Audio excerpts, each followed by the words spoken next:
Yes. Hazur, is the allegation which is known in many Arab countries that the Jamaat, our Jamaat, does not believe in the institution of Hajj. What is Hazur's answer to this? First of all, this allegation is evidently wrong. If we did not believe in Hajj, why are they forcibly stopping us from performing Hajj? Those who do not believe, why should they go to Hajj against their belief? It's so stupid, this allegation. I'm amazed that any sensible man can accept it as an allegation, accept it as a ground for investigation. No investigation is needed. They know it. All of the non-Ahmadi Arabs and non-Arabs who know of Ahmadiyya, they know also the fact that government of Pakistan has illegalized the departure of Ahmadis going to Hajj for this purpose. Why have they done it? If they do not believe in it, they should have been left alone. They will never go there. And the government of Saudi Arabia is cooperating with them and trying to stop Ahmadis from Hajj whenever it is formally detected. This conspiracy between the government of Pakistan and Saudi Arabia is enough proof that this is a blatant lie. Ahmadis do believe in Hajj and do perform Hajj. The other point which has to be brought to light is that many Ahmadis from all over the world still go to Hajj and perform Hajj. Yesterday I received a letter from Ghana informing me that so many Ahmadi ladies and men are making a contingent to go to Hajj. The same is the case with Nigeria, with other African countries, and also from the free world, America, Europe, etc. All countries almost always participate. The same is the news from Indonesia and other Muslim countries. Why do not the Saudians stop them from going to Hajj? In fact, on the contrary, they help them, providing them visa without their signing any form which could prevent them from going to Hajj. It happened here in England, elsewhere also, where the ambassadors are sensible people. They understand that it's a stupid law, so they help Ahmadis by telling them that we'll be responsible, just don't sign anything. We'll give you visa.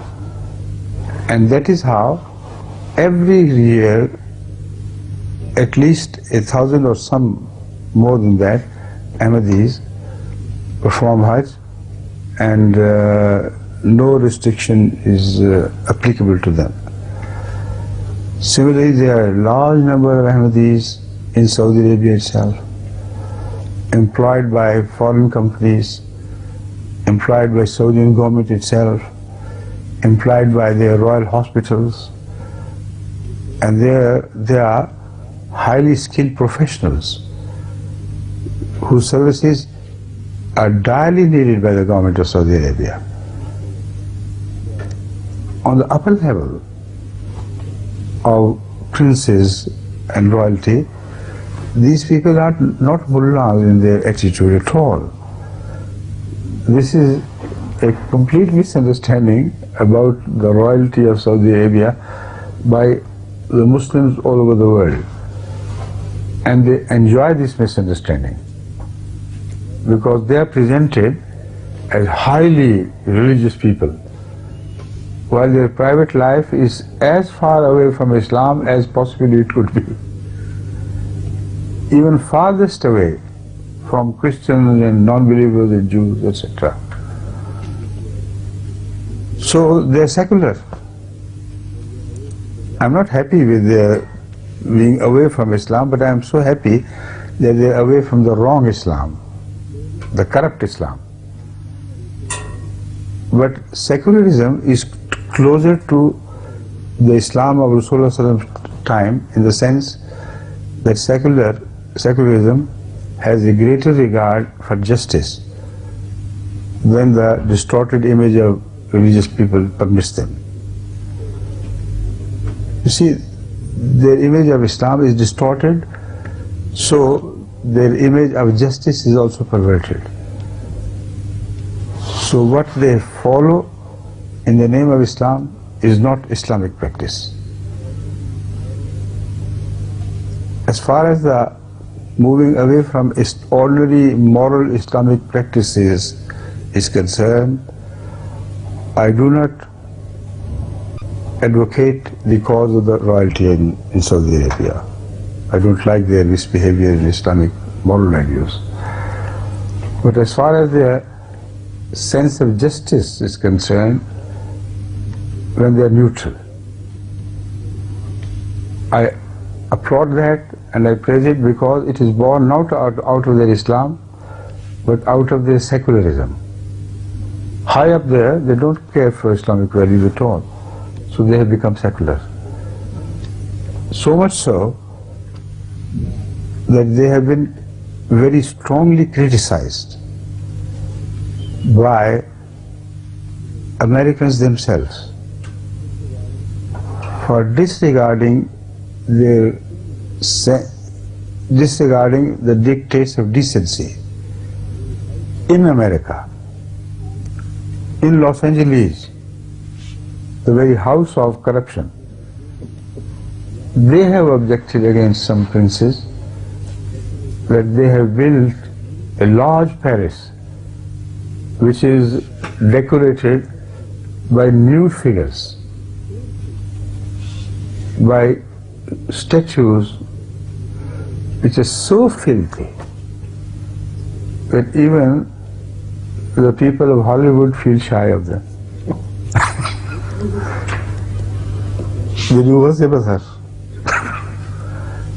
They practice Islam in showing the past by. But this prince of Saudi Arabia, I should name him, in those days in the papers of America mentioned him very clearly. He was not shy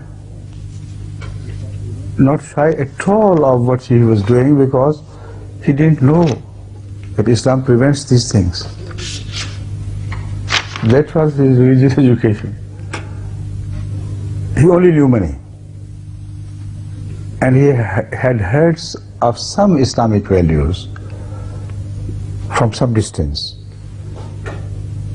and he wanted to display them during a press conference. After this palace was completed, he invited the press and gave them a great party, lavish party.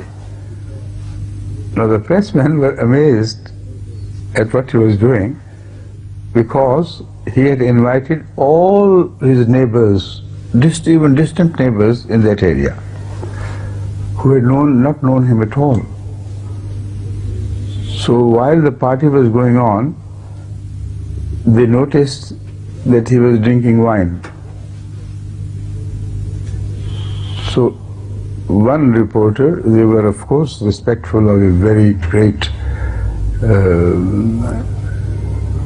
financial magnate that he was. In America they always respect great financial magnates. He said respectfully, "Sir, could I inquire from you, why are you drinking wine while it is haram in Islam?" He said, drinking wine is not as big a crime as not being kind to your neighbors. Can't you see, I'm so kind to my neighbors. I've invited them from far and wide. That is, you are gathered here. And this indicates that I have deep regard for Islamic values, which is good neighborliness. I'm inviting your neighbors to this filthy place while they are shy of coming here, but still it's Islamic generosity which I am displaying. So all this practice of Saudi princes indicates that they have no idea of what Islam is, not in the least. But the image portrayed across to the world by the mullahs and by those countries who do them lip service and even bow to their will as if they were gods, they are propagating that the house of Saudi is a very religious house. And whenever Pakistani representatives go to pay their homage to the princes of Saudi Arabia, they are treated in these lavish houses, they are even offered drinks and things. They do not care a fig for whatever they do. And yet, in the matter of opposing Ahmadiyya as a matter of policy, which would bear them well when it is projected outside to the common Muslim masses, they commit themselves to whatever is proposed by Pakistan. That is an official policy to cooperate with Pakistan so that they can use Pakistan for their own ulterior motives against Iran. So all that people observe as religious behavior is not religious. It is a political requirement for these people. And it's just politics which is going on there. And this politics is guided